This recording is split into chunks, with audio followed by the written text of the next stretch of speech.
He does the foreword here to Mitch Stoke's book on how to be an atheist. And so we'd like to at least walk through that a bit here, just so that you can get a feel for what J.P. Moreland thinks with regard to Stoke's book. Yeah. He makes the point that that he's a skeptic. He says that so first of all, what he does is he gives us some credentials on Stokes. His pedigree, yeah. Yeah. Mm-hmm. So he says, first, I was and am impressed with and encouraged by Professor Stokes' academic pedigree. He has a BS and MS in mechanical engineering with 5 patents. How about that, right? So he understands science well. Then, too, he received an MA in religion at Yale under Nicholas Vorsestoff, and an MA and PhD in philosophy from Notre Dame with Peter Van Inwagen and Alvin Plantica as his dissertation supervisors. So survivors too, but probably. Yeah, but he's probably more of a survivor with Plantica. So yeah, Plantica is definitely a big name, especially in the Reformed epistemology camp. He's probably the preeminent philosopher of our day. Yeah, especially with regard to Reformed epistemology. Yeah. So J.P. Moreland tells us that when I read this, my head exploded. How about that, right? Yeah. Having been in ministry for 45 years, I am thrilled to see a whole movement arise typified by Stokes of well-educated Jesus lovers who can competently address the important issues of the day. So he was excited about this book, right? And we should say, too, that Stokes seems to come, at least in this book, from, again, the Reformed epistemology, which has kind of a focus on what we focus on, which is, a look at presuppositionalism.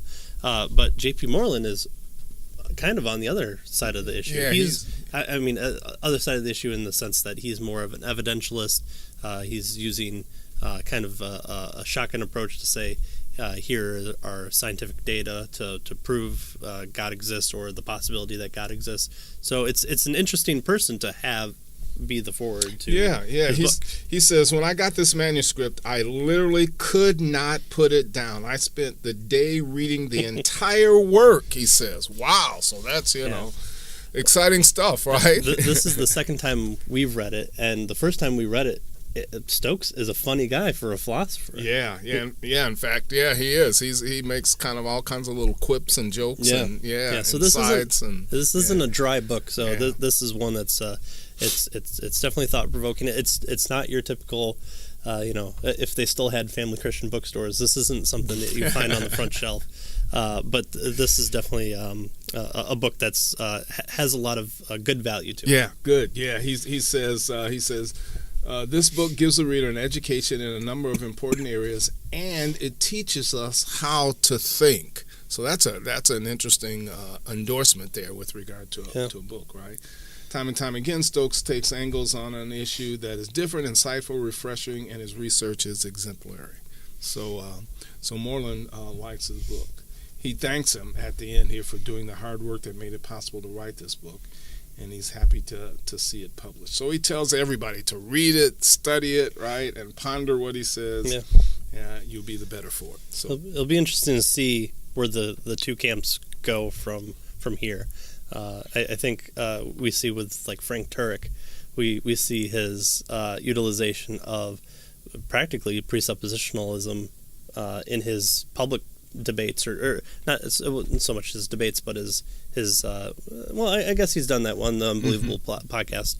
But when he's talking with students, he tends to take a presuppositional viewpoint, but then turns it and has an evidentialist. So it'll be interesting to see if the two camps diverge at points or come together at points. And of course, Frank would clearly say he's not a presuppositionalist, right? Yeah. But we've seen, like, John Frame clearly is a presuppositionalist, but at the same time, he's not adverse to doing evidentialist arguments. Yes, he's not a one or the other camp. He's a presuppositional, and then comes part two, which is the evidential. Yeah, good.